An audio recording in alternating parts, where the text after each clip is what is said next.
You stopped being my father the day you picked tactics over truth, I told him.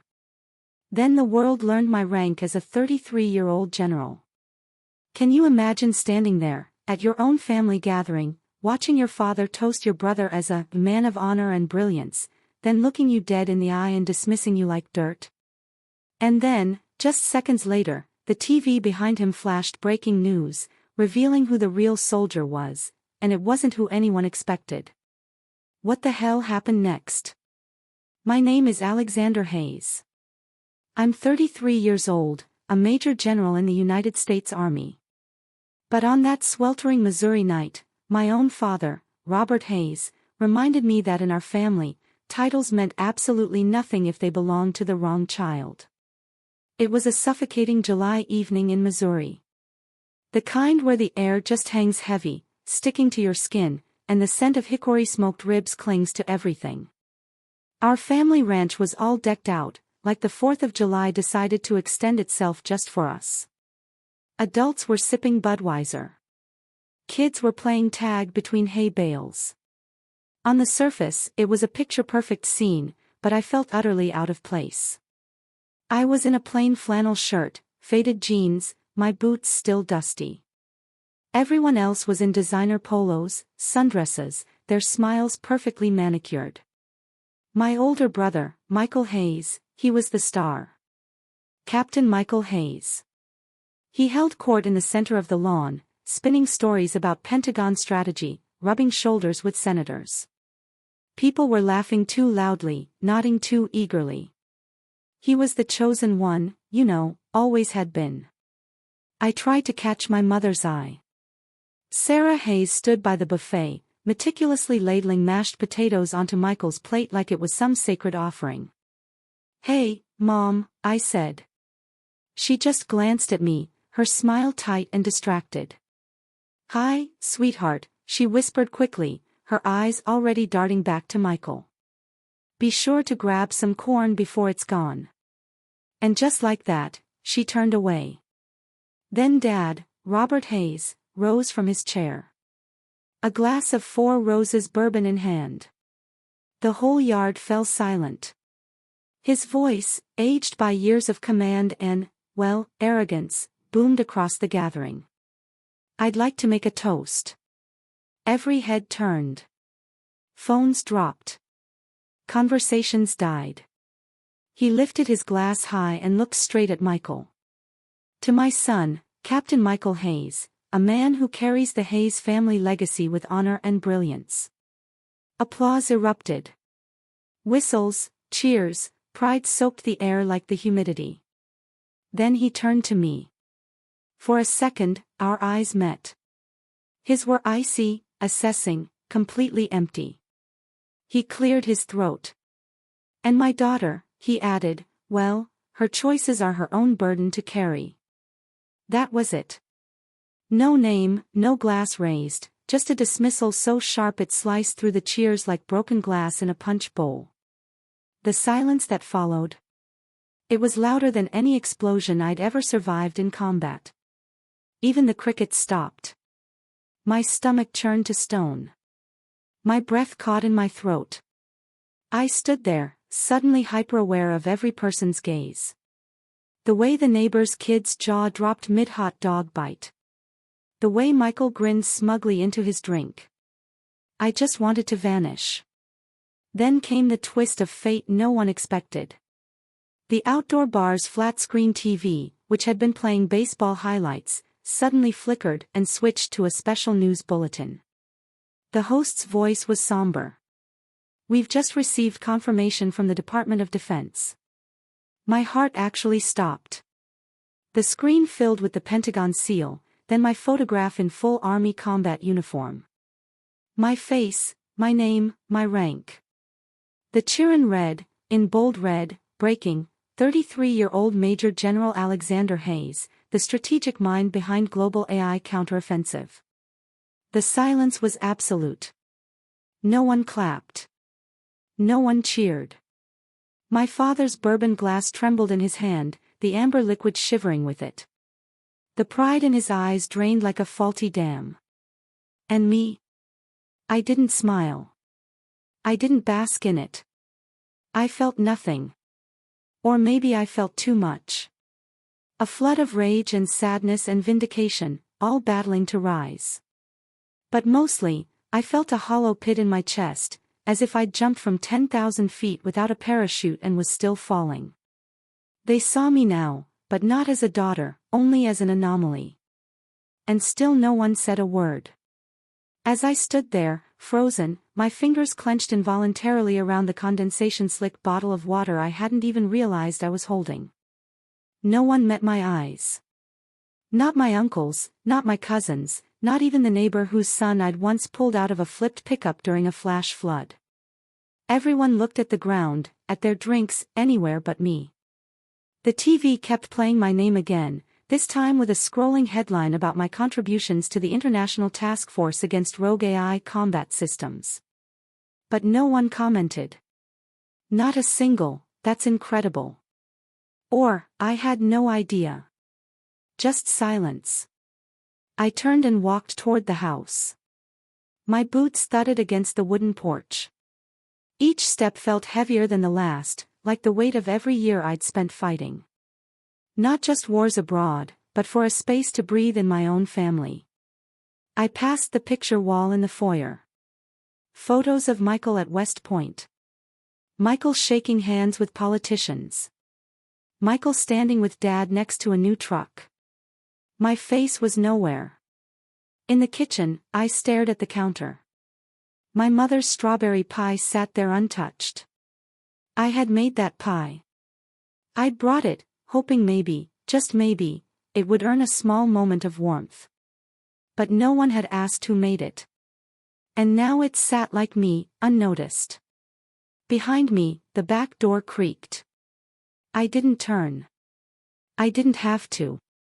You didn't have to storm off, my mother's voice said, soft and full of tension. I didn't, I replied, barely above a whisper. I walked. She sighed. Your father, he didn't mean to hurt you. I let out a bitter laugh. He didn't even say my name, Mom. She didn't answer, just stood there, probably wringing her hands the way she did when she couldn't fix something without breaking something else. I'm a general, I said finally. I've led missions that saved thousands of lives, but I'll never be enough, will I? Her reply was a familiar refrain. You don't have to prove anything to us, sweetheart. I scoffed. But I did, and I do, and I think I always will. She stepped closer, but I backed away. I wasn't ready. Not tonight. That's when I knew this wasn't just a bad night. This was the blueprint. This was who they'd always been. And I was done asking for space at a table that had been set for someone else's success. The bourbon glass in my father's hand trembled when the TV announced my name, but my own hands were steady. That kind of shake of surprise, of disbelief. I'd experienced it at 23, not 33. After the party, dissolved into murmurs and silence, I walked inside the house like a ghost that no one noticed. The sound of crickets returned outside. The laughter was gone. I climbed the stairs. Each step groaned under my boots, but no one called after me. Upstairs, the hallway smelled like cedar polish and thyme. I stopped outside the family room. The fireplace mantel had always been a shrine to achievements, mainly Michael's. But for a few years, there had been one frame that broke the pattern. A photo of me on graduation day from airborne school. Sweat on my brow, mud on my uniform, eyes lit up with a pride I hadn't felt in years. It was gone. In its place, a polished photo of Michael in a dark gray suit, grinning next to a U.S. senator. I stepped closer. Not a speck of dust. Freshly cleaned. Revered. Mom, I called out. She appeared at the end of the hallway, holding a tray of empty glasses. Where's my picture? I asked. My voice wasn't angry. Oh, she said, too quickly. I put it away. It was getting dusty. Put it where? In the storage. Somewhere downstairs, I think. Don't worry. Somewhere, I repeated. Like me. Somewhere. Her eyes didn't meet mine.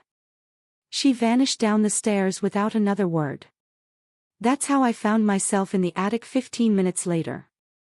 Flashlight in hand, climbing into heat and shadows. The door creaked open, revealing a space that smelled like dry wood, old paper, and everything no one wants to remember. I had to duck to avoid low beams. Dust danced in the beam of my flashlight. I searched box after box. Holiday decorations. Michael's childhood trophies. Even an entire tub labeled Thanksgiving linens. Then, in a far corner behind a broken rocking horse, I saw it. A soggy cardboard box with faded black marker. Alex's stuff. The handwriting was unmistakable. My dad's. All capital letters, like labeling a piece of government equipment. I pulled it toward me and knelt down. The tape was brittle and the top flaps opened with a crunch. There, jumbled together like trash, were pieces of me. My first marathon medal, still attached to the red, white, blue ribbon, now wrinkled and dulled. A green beret gifted to me by my grandfather, Joe, on the day I was accepted into Special Forces selection. He died 2 weeks later. A laminated letter from my battalion commander praising my decision-making under fire in a convoy ambush in Afghanistan. Beneath that, a handful of broken plastic G.I. Joe figurines, some old notebooks from middle school, a worn-out hoodie I hadn't seen since high school. It was a museum of disregard. Not one item placed with care. No wrapping, no frame, no sign of anyone valuing these things. They were artifacts only to me. I touched the green beret gently. I remembered the night Grandfather Joe gave it to me, sitting on the porch swing with his oxygen tank hissing, telling me, "You're going to do more than any of them, girl. Mark my words." I guess he was right. And still, here it lay next to a broken toy truck and a deflated soccer ball. At the bottom of the box, half bent and water damaged, was my Soldier of the Year certificate from the 82nd Airborne Division. I had received it in 2016. I remembered calling home that day. I was so proud I could barely get the words out. I had said, "Dad, I won it." I really did. They called my name in front of the whole base. His reply was as casual as a grocery list. "Good. Michael just got accepted into the MBA program at Georgetown. He's moving to DC soon. Hey, I have to go. Long-distance calls still cost something." Click. 30 seconds. That's how long it took for a year of my sweat and sacrifice to get folded into nothing. Now I stared at that warped paper. It used to hang in my barracks. I had laminated it myself. And here it was, bent, curling at the edges, crammed behind a torn Batman folder. I sat back on my heels. The attic creaked. I didn't cry. I didn't even blink. My heart had long since hardened to these small betrayals. But something inside me calcified in that moment. A decision, or maybe a resignation. They never saw me. Not the real me. Only the burden of me. And now even my victories were inconvenient clutter. I picked up the medal, the beret, the certificate. I folded them gently into my lap, smoothing out their edges with my palms. My fingers moved like I was handling explosives, because in a way, I was. These weren't just items. They were everything I'd built, everything they didn't want to display because it didn't fit their narrative. The house groaned again with the settling heat. Somewhere downstairs, someone turned on music. Classic rock, probably Michael's playlist. I looked around the attic one more time. Then I spoke out loud, to no one. "I am not the forgotten one. I am the proof you ignored." And I closed the box again, this time carefully, As if the past deserved at least one person who wouldn't throw it away. Back in my childhood bedroom, I placed the box at the foot of the bed. The posters were long gone, replaced by beige walls and a decorative sign that read, "Home Sweet Home," like the house itself had tried to forget I ever lived there. I sat on the edge of the bed, still holding the beret in my lap. A memory hit me, clear, precise, painful. I was 16. It was the night before my first state track meet. I had trained for months. Dad had promised to come. He didn't. That night, Michael got an A on an advanced math test, and Dad took him out for steak. I remember standing on the podium with my ribbon and scanning the crowd, hoping maybe he'd show up late. He didn't. Mom said, "He had a work thing, sweetheart." That's when I first learned his version of love was conditional. Michael's version of success made sense to him. Mine never would. Now, years later, I was still standing on that invisible podium, ribbon in hand, audience gone silent. Except this time, I wouldn't wait for applause. I remember the taste of powdered eggs and stale coffee more vividly than any birthday cake from my childhood. My first years in the Army weren't glamorous. I was stationed at Fort Bragg, sleeping in a shared barracks that smelled like old boots and industrial cleaner. My meals came from plastic trays. My paychecks were barely enough to live on. But I still managed to send money home. Every month, like clockwork, I wired a portion of my check back to Missouri. I told myself it was for the house. Maybe for new windows in the upstairs bedroom that always leaked during thunderstorms. I imagined Mom buying groceries. Dad finally fixing the porch steps. That's what I thought I was doing. Helping, being a good daughter, a responsible adult, a soldier who could carry more than just her pack. I skipped vacations, turned down weekend getaways, and declined invitations from my unit. While they went off for beers or trips to Myrtle Beach, I stayed behind, microwaving dollar ramen in my room, rerouting my fun money to a family that barely acknowledged my existence. I once turned down a 4-day pass to save for what I thought would be my parents' anniversary gift, a new dishwasher.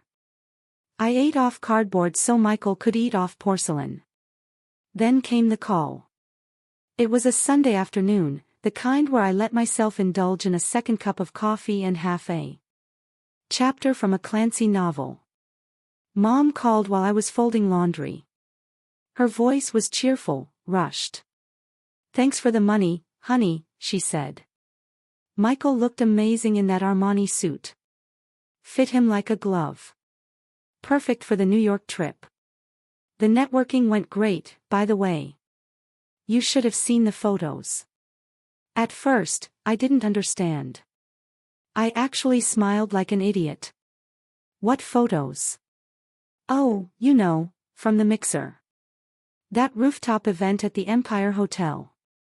We wouldn't have managed the flights and hotel without your help." My hands froze mid-fold. "You used the money I sent for Michael?" I asked slowly. "Well," she said, hesitating for the first time. "He really needed to look sharp. These opportunities don't come around twice." I don't remember much of the rest of that conversation. I think I made an excuse and hung up. My heart was thumping so loudly I could hear it in my ears. The room spun slightly. I had lived off dollar store groceries, passed on replacing my worn boots, rationed toothpaste toward the end of the month, so my golden boy brother could wine and dine in Manhattan. I sat on the edge of my bunk and stared at the floor for a long time. It felt like the oxygen had been drained from the room. That was the moment something snapped. Not in rage. Not in drama. Just finality. I never said a word about it to them. I just stopped sending money. No explanation. No fight. Just silence. Weeks later, the phone rang again. It was my father. "Alex," he barked. "Since when did you become selfish? Cutting off support to your own family. Do you think you're too good for us now?" I held the phone a few inches from my ear. His voice was familiar, commanding, entitled, like I owed him a report. I brought it back to my mouth and answered, calm and cold, "I'm just learning from the best, sir." Then I hung up. That was the first boundary I ever drew. No arguments, no rebuttals, just a quiet wall built brick by brick from every ignored sacrifice. It wasn't revenge. It was clarity. Years later, I'd come across a quote by General Patton, "Accept the challenges so that you can feel the exhilaration of victory." That day, the challenge wasn't war. It was knowing when to stop giving to people who saw me only as a pipeline, never as a person. I stopped buying steak dinners for a man who never once asked if I was eating. The strangest part. No one followed up. No one asked why the money stopped. No apology, no acknowledgement, just a void where expectation used to be. At first, I felt guilty. I'd wake up at night thinking maybe they were struggling. Maybe I was punishing them too harshly. But then I'd remember the way Mom said, "our money," like it was a magic word, and how Dad's voice dripped with accusation instead of concern. That guilt. It faded fast. I started spending on myself. Not luxuries. Just dignity. A decent mattress. A real winter coat. One weekend, I even treated myself to a cabin trip with a few squad mates. We split a six-pack and grilled burgers in the cold. It was the first time I laughed in months. I didn't tell them about the change. I didn't need to. They never asked about my life anyway. Only what I could give to theirs. That's when I truly understood, silence isn't weakness. It's armor. It's strategy. Sometimes the strongest thing you can say is nothing at all. And I wore that silence like a uniform. The last words my father said to me rang in my ears, "You think you're too good for this family?" He never asked if I was okay. Never once wondered what it took for me to keep showing up. I carried that silence into the next chapter of my life. The one that finally taught me what real family felt like. It started in a windowless room at the Pentagon during a high-level intelligence briefing. I was one of the youngest officers in the room and the only woman in uniform. The rest were silver-haired generals and career analysts in pressed suits. I had presented a counterinsurgency map of enemy supply routes in the Middle East, built from months of field data and sleepless nights. They glanced at my slides, all but one. General Evelyn Reed sat in the back, coffee in hand, her eyes sharp behind narrow glasses. When the meeting ended, and most of the men murmured generic feedback, she stayed behind, walked right up to me, handed me a fresh cup of black coffee, and said, "You've got a strategic mind most people spend 3 decades trying to build." I blinked. "Thank you, ma'am. Don't let them reduce you to a parachute and a pretty salute," she added, then walked off. That was the first time I felt seen. Not as a haze, not as a woman trying to measure up to her brother, but as Alex, soldier, thinker, leader. Later that year, we deployed to Afghanistan, to the Korangal Valley. The locals called it the Valley of Death for good reason. One night we were hit, ambushed from the ridgeline. Gunfire cracked through the cold. We were ordered to fall back immediately, but behind a large outcrop, pinned down and bleeding, was Sergeant Ben Carter. His leg was shredded. Radio chatter erupted. "Leave him. Too risky." But I saw his eyes through the dust. Not fear. Trust. "Cover me." I barked, breaking formation. I led 2 soldiers through open fire, low crawling and pulling Ben inch by inch until we got him out.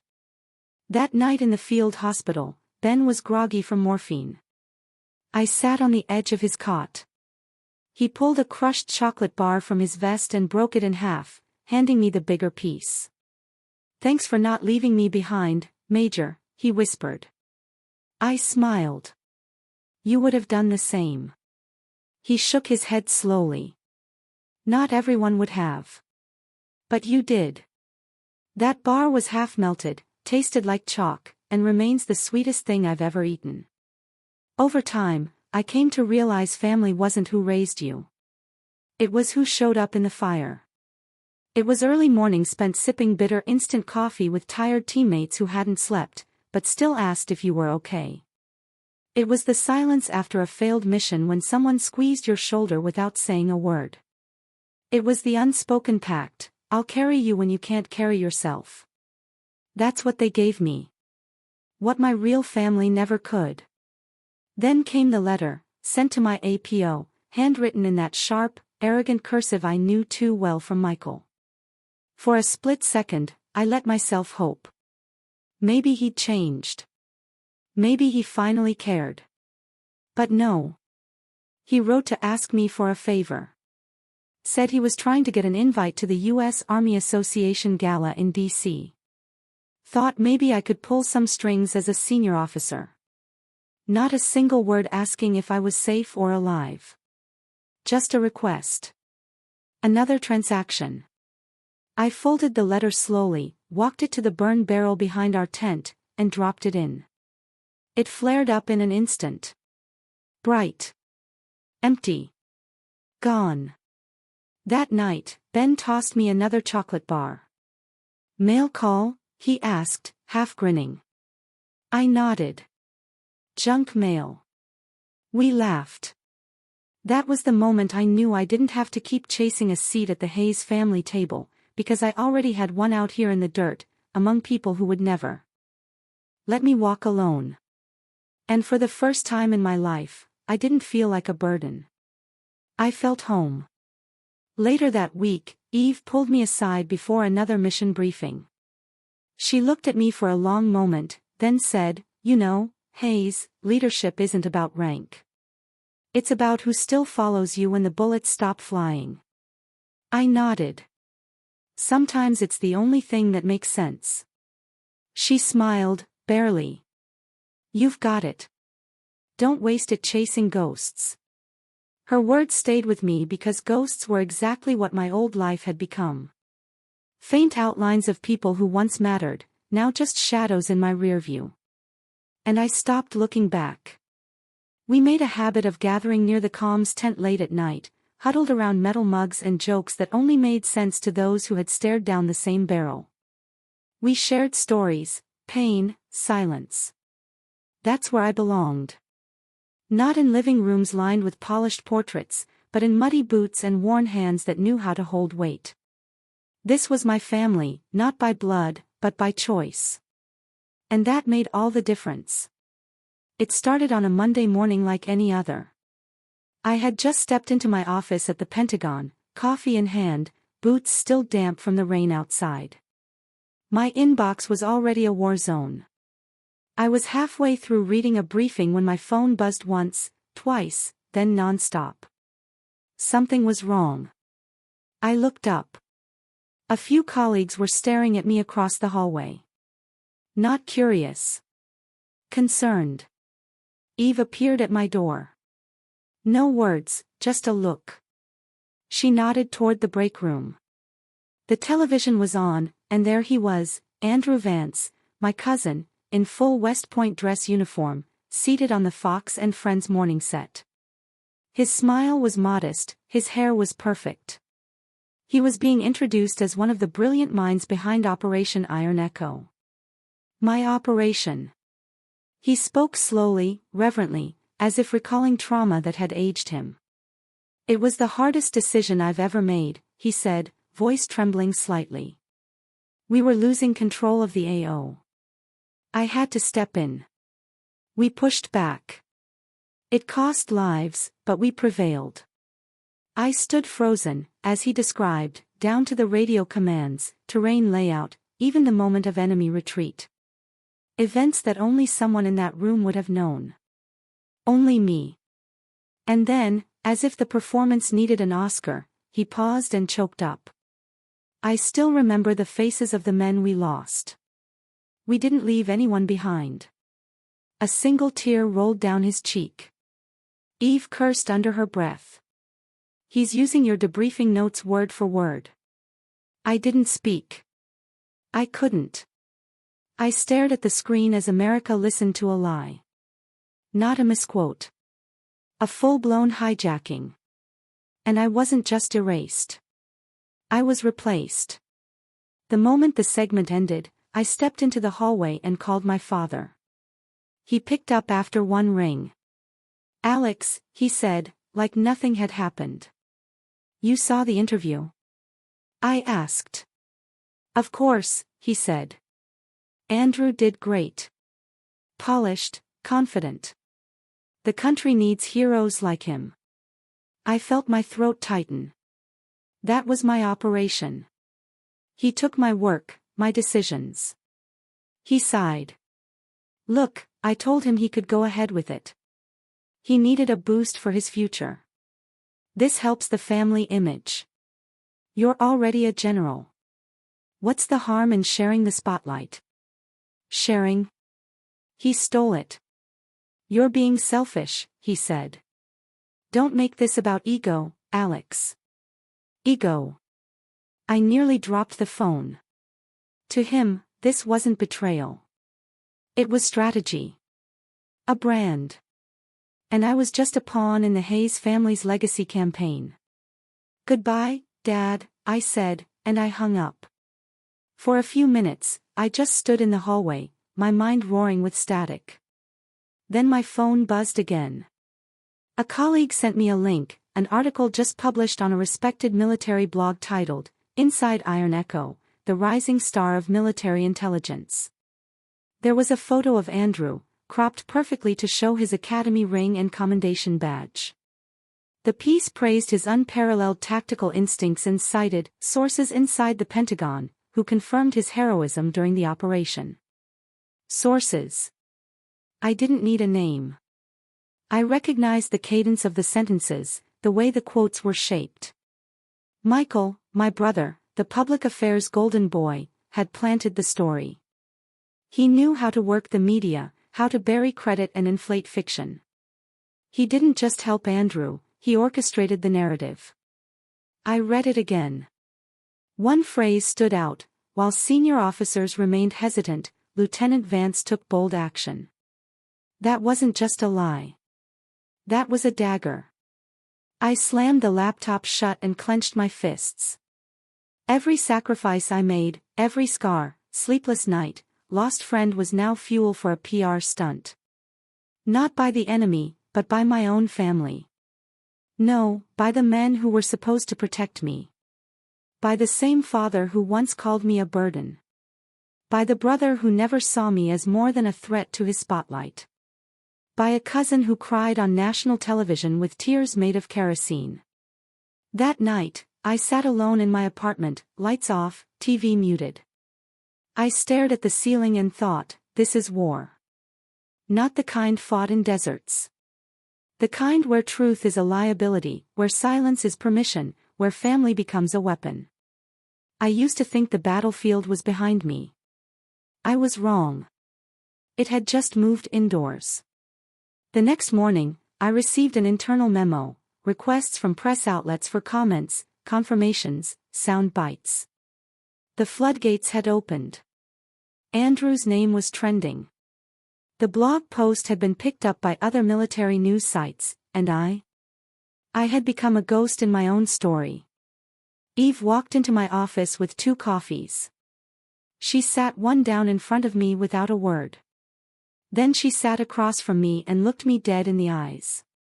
"You're not going to let this slide, are you?" I didn't answer. She leaned back.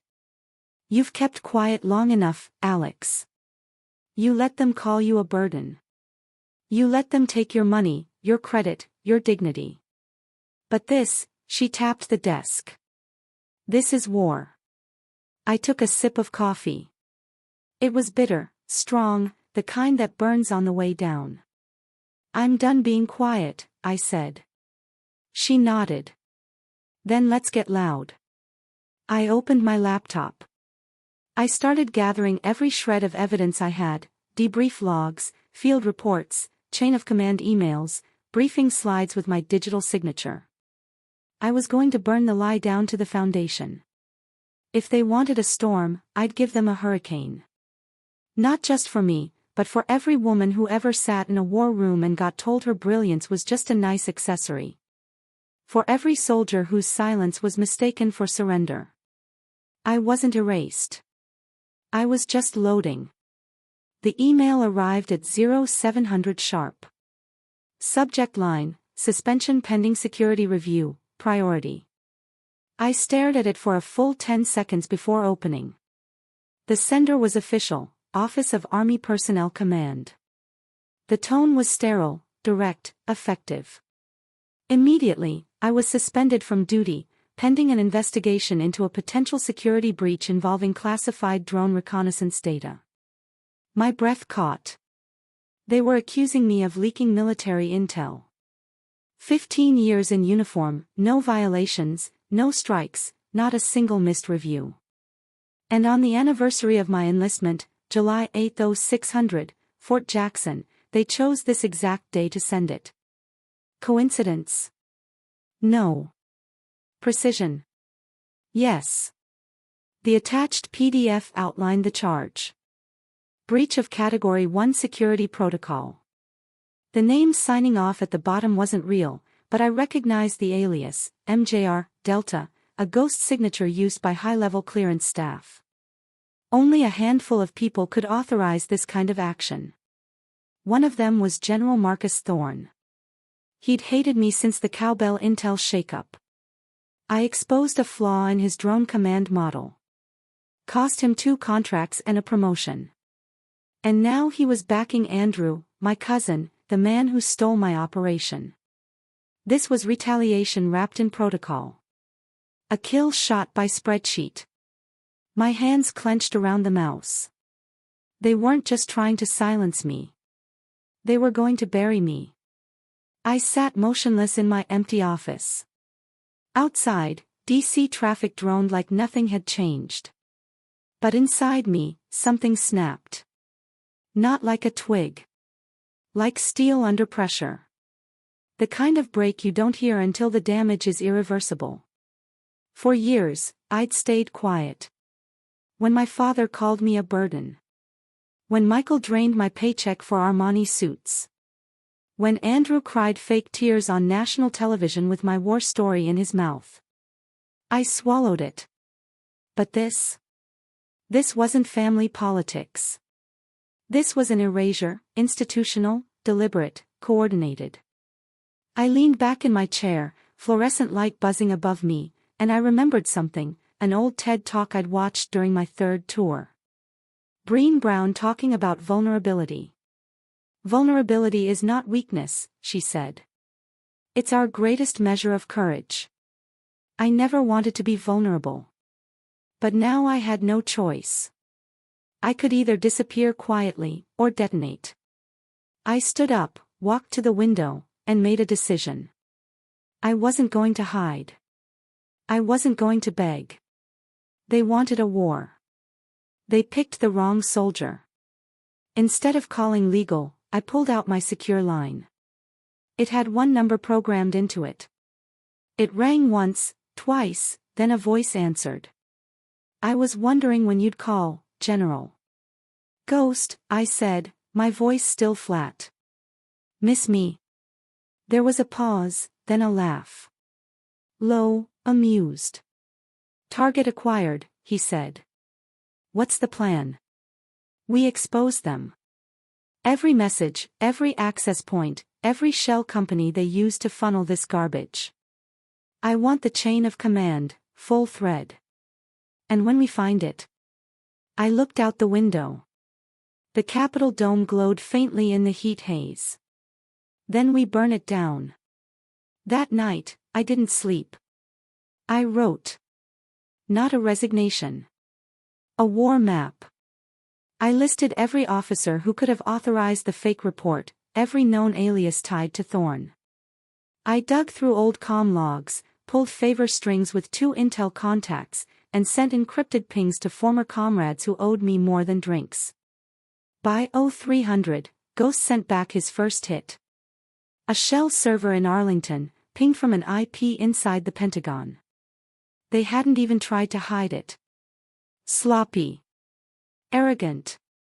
Typical. By morning, I had the beginnings of a dossier, names, timelines, logins. And a simple, terrifying realization. This wasn't just about me. It was about a system that chewed up its best and handed medals to the ones who smiled best on TV. I thought about every soldier who'd been quietly pushed aside. Every woman who got labeled too emotional after speaking truth. Every enlisted man whose ideas were stolen by a superior with better connections. This was bigger than Alexander Hayes. This was rot. And rot spreads unless you cut it out. To those of you listening right now, some of you know exactly what this feels like. You've given everything to a job, a system, a family. And when it suited them, they tossed you aside. I want you to hear me when I say this: silence is not the same as peace. Sometimes silence is the slow death they want for you. I'm done being quiet. And if they want to know what happens when you corner a soldier, they're about to find out. The next day, my access badge was revoked. I was escorted out of the Pentagon like a criminal. No announcement, no chance to speak, just a quiet walk past people who used to nod at me in the hallway. Eve was waiting outside. She handed me a manila envelope without saying a word. Inside were notes she'd taken during the last intel briefing, time-stamped, initialed, with my contributions highlighted. Her message was clear: I see you. It was more than my family had ever done. I nodded, whispered, "Thank you," and walked away.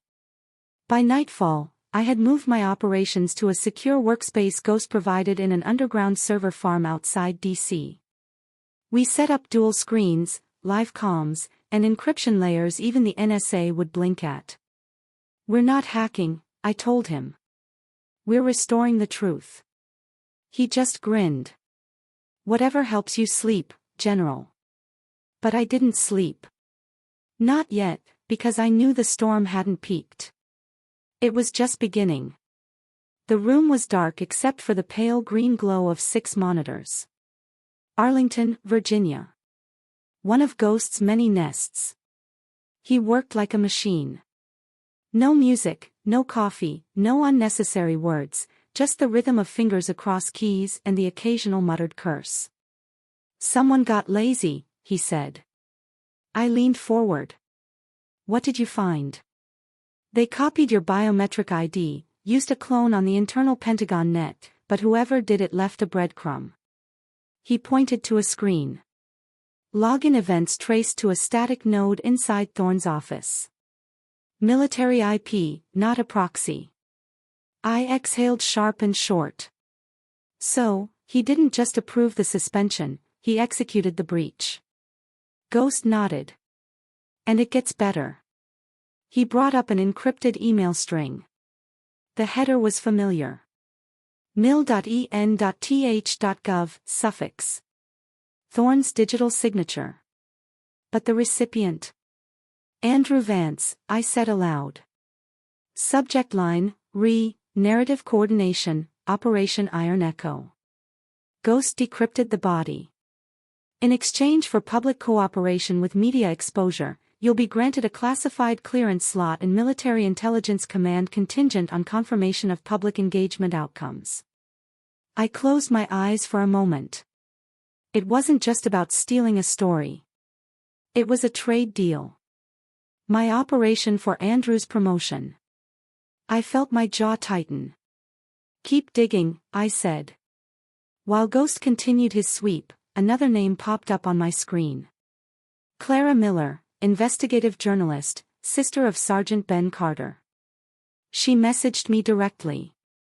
"We need to talk. Something on Michael." I met Clara at a diner off I-395. Vinyl booths, bad coffee, and better privacy.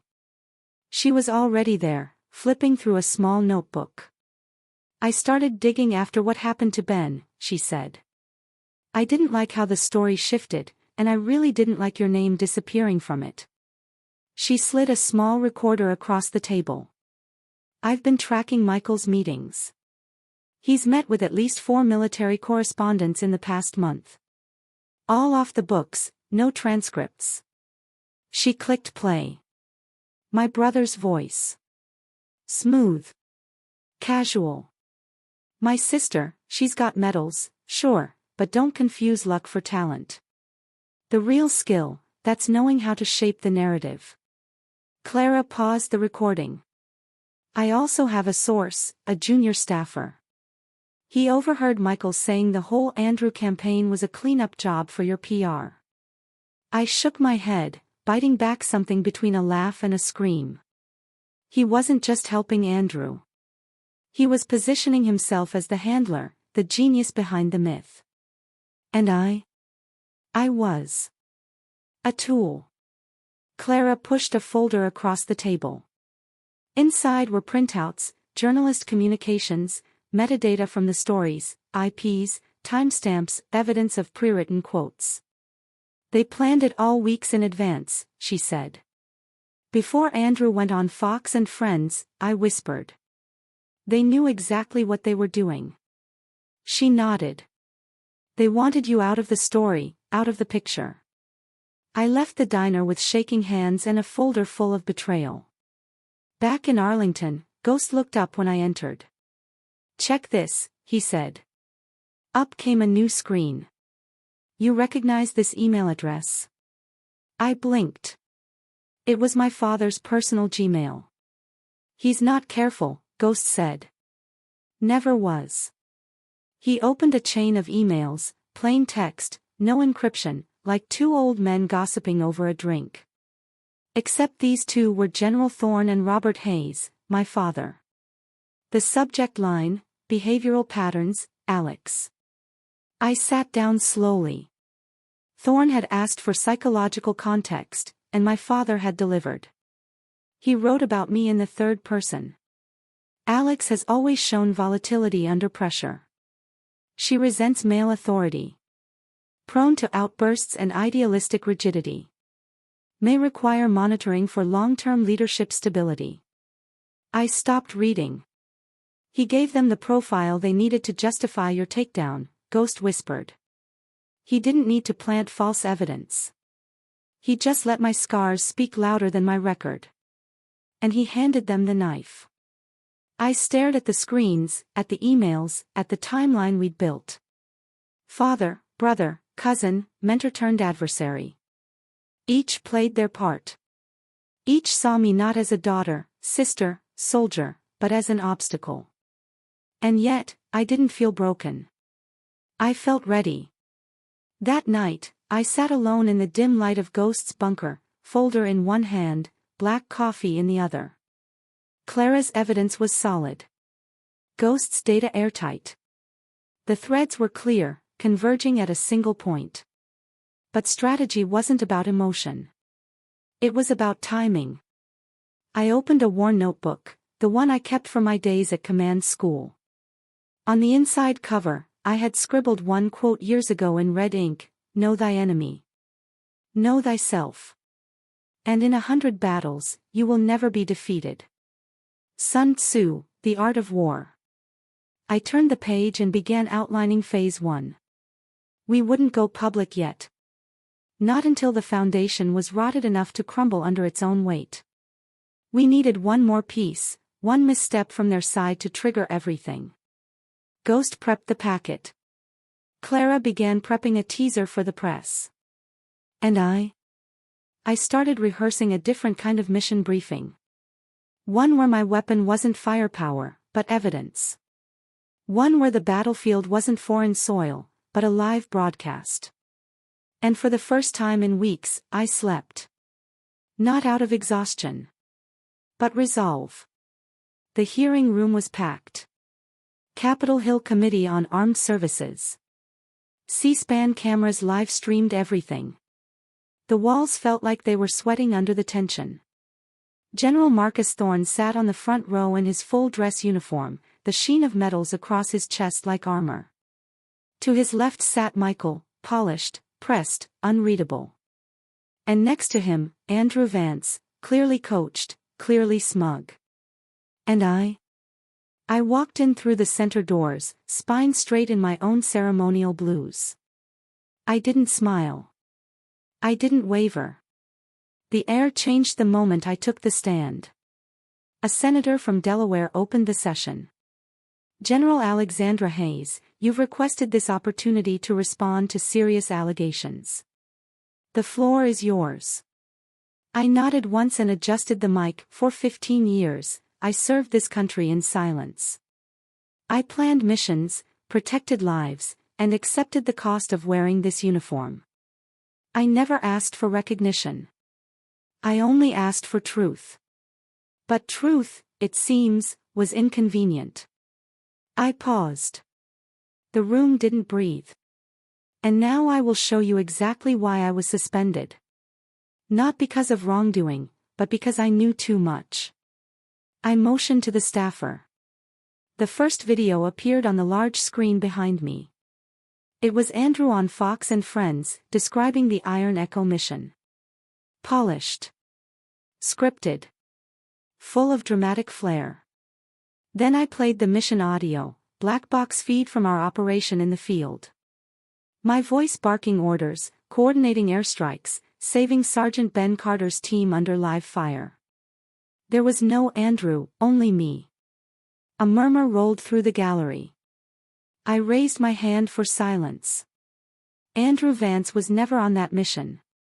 He told a story that wasn't his and sold it to America. Thorne's jaw tightened. I nodded again. But he didn't act alone. Another slide appeared. Email exchanges between Thorne and Andrew. Promises of a future position in military intelligence tied to Andrew's public cooperation. He was bribed, I said, to lie in exchange for a career. I saw Andrew glance sideways, his hands fidgeting.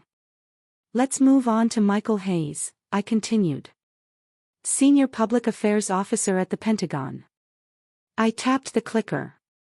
On screen, metadata showing Michael's private meetings with key defense journalists, timed days before their articles published, citing anonymous sources discrediting my work. I played the audio again. My sister, she's got medals, sure, but don't confuse luck for talent. The real skill, that's knowing how to shape the narrative. Michael didn't flinch. I did not blink. Then came the final blow. I want to turn your attention to this correspondence, I said, my voice razor sharp. Up came the email string from my father, Robert Hayes, to General Thorne. No encryption. Just cold, precise language. Alex has always demonstrated volatile emotional patterns. Resists male leadership. Prone to acts of insubordination, cloaked in moral righteousness. I let the words hang. He didn't defend me. He armed my enemies. A long pause. No one in the room moved. I turned away from the screen, faced the panel. Senators, these were not investigations. They were assassinations of character, strategic, calculated, and political. This was not oversight. This was orchestration. The committee chair, an older Republican from Arizona, leaned forward. General Hayes, are you saying that the suspension was retaliation? I'm saying it was theater, I replied. And they forgot who taught drama in this war. The room cracked. Some quiet chuckles from the press. The rest still stunned. I closed my folder. I faced General Thorne. You tried to bury me, but all you did was dig your own grave with documentation. You underestimated me. That's your legacy. Then I turned to Michael. You weaponized the media because you didn't have the guts to confront me in person. That's your legacy. And finally, to my father. You once told me leadership wasn't about glory. It was about sacrifice. I guess you forgot that when you sacrificed your daughter for a dinner invitation. I stepped back from the mic. Not a single hand clapped. But the silence? It was the sound of truth landing like a gavel. After a long moment, the chair cleared his throat. This committee will enter executive review. We thank General Hayes for her testimony. I turned and walked out, head high. War 1. I didn't head home after the hearing. I walked straight to the reflecting pool in front of the Capitol, pulled off my gloves, and stared at the glassy surface like it might crack from the weight of everything that had just happened. Eve called. I didn't answer. I didn't need to. We both knew what this moment meant. Behind me, reporters began to gather. Some shouted my name. Cameras rolled, but I wasn't ready to speak to them. Not yet. Not until the official transcripts were sealed. Not until the ripples began to hit command chains. That evening, Ghost sent me a message. It's done. Press picked up the footage. Trending in under 12 minutes. Andrew just deleted his social media. I didn't smile. Not out of bitterness, but because justice isn't joy, it's relief. I walked back to the secure flat in Arlington where I'd lived for weeks. Inside, Clara Miller sat at the kitchen table, typing fiercely. She looked up. It's already hitting networks, she said. You're being called the General of Truth. You know that, right? I shook my head. That's dangerous. No, she said. It's overdue. We didn't toast. We didn't cheer. We just sat in the calm. I opened my notebook again, wrote one sentence on a clean page. Phase 2 begins tomorrow. Because cleaning out rot doesn't stop with one room. The next morning, I woke before sunrise, not out of anxiety, but instinct, the kind you sharpen in war zones when every breath before dawn feels like borrowed time. I sat with black coffee, and my father's last email still burned into my memory. He hadn't apologized. He hadn't retracted. There was no follow-up message, just silence. But silence was its own admission. A new message arrived, this time from a junior officer at Fort Bragg. It read, "Ma'am, just wanted you to know everyone here is watching, and we're proud."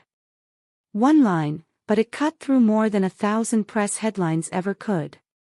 That's when I realized this wasn't about one hearing or one career. It was about something far bigger, what we normalize, what we excuse, what we choose to challenge. I folded the email, slid it into the front pocket of my notebook. That same notebook held every strategy I'd written since this war turned political. Phase 2 would not be about vengeance.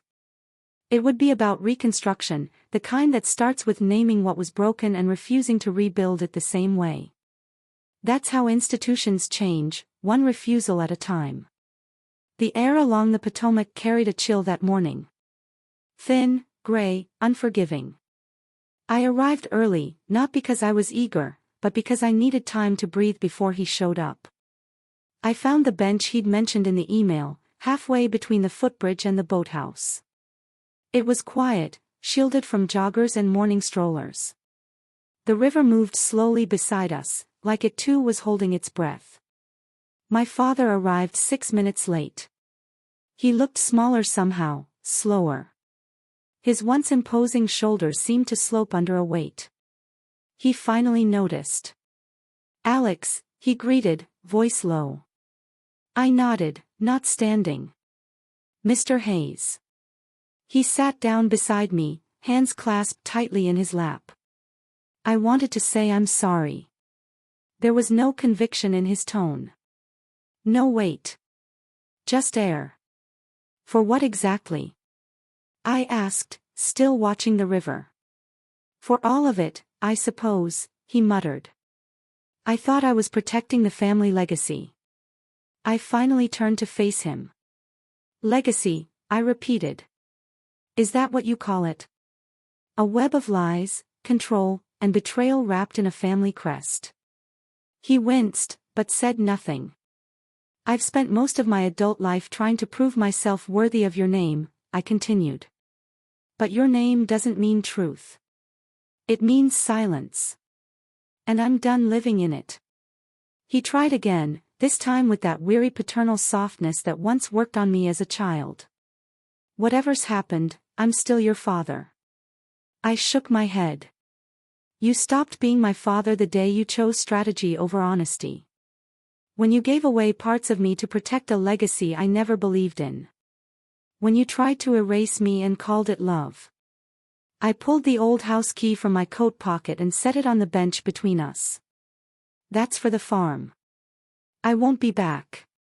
He stared at the key like it might bite him. I stood.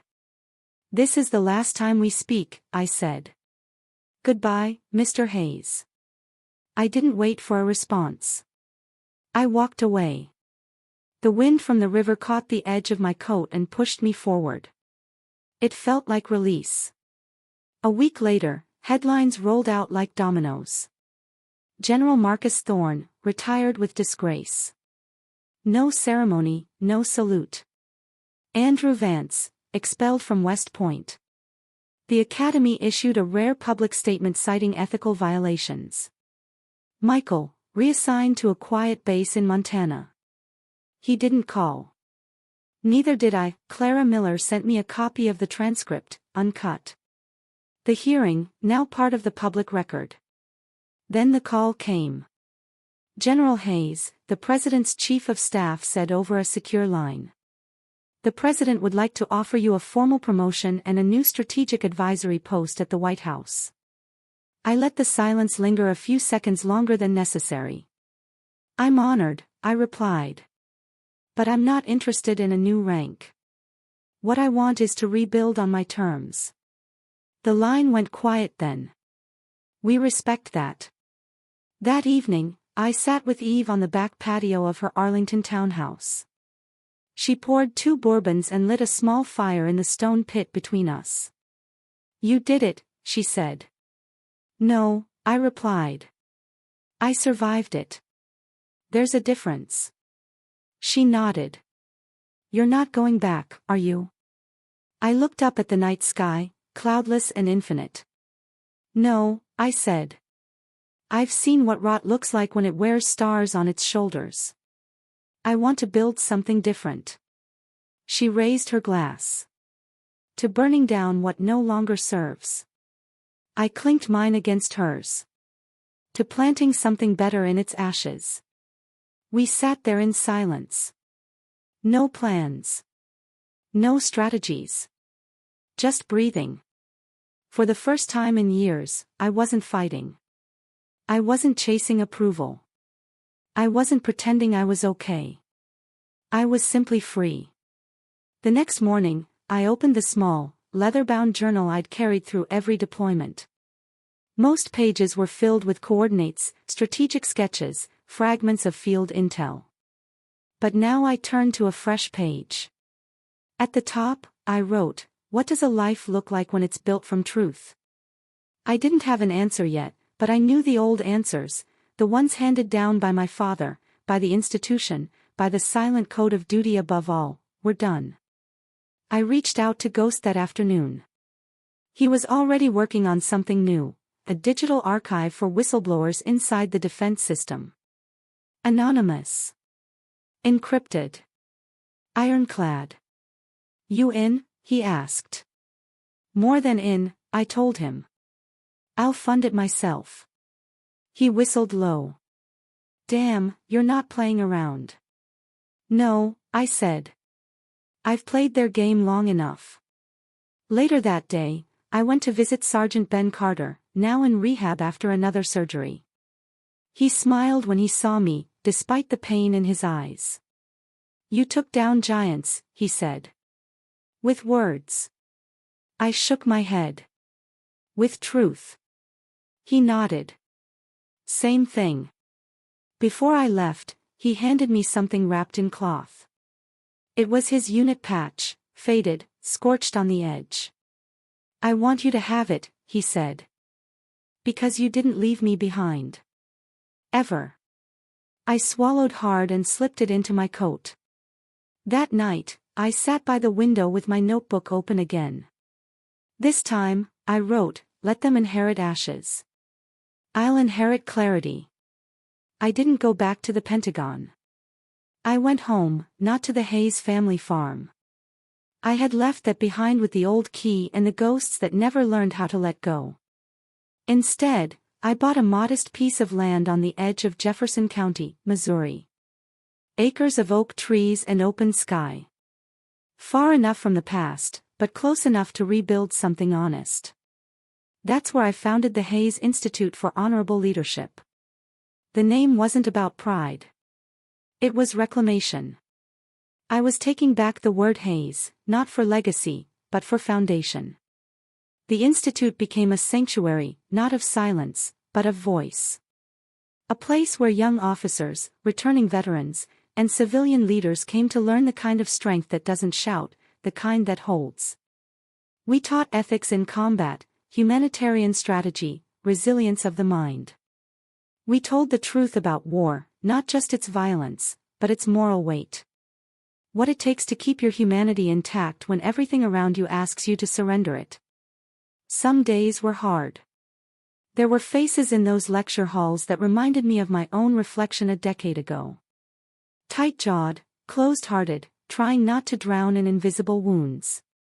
But then someone would stay after class, ask a question, cry, laugh, offer a story, and healing would begin.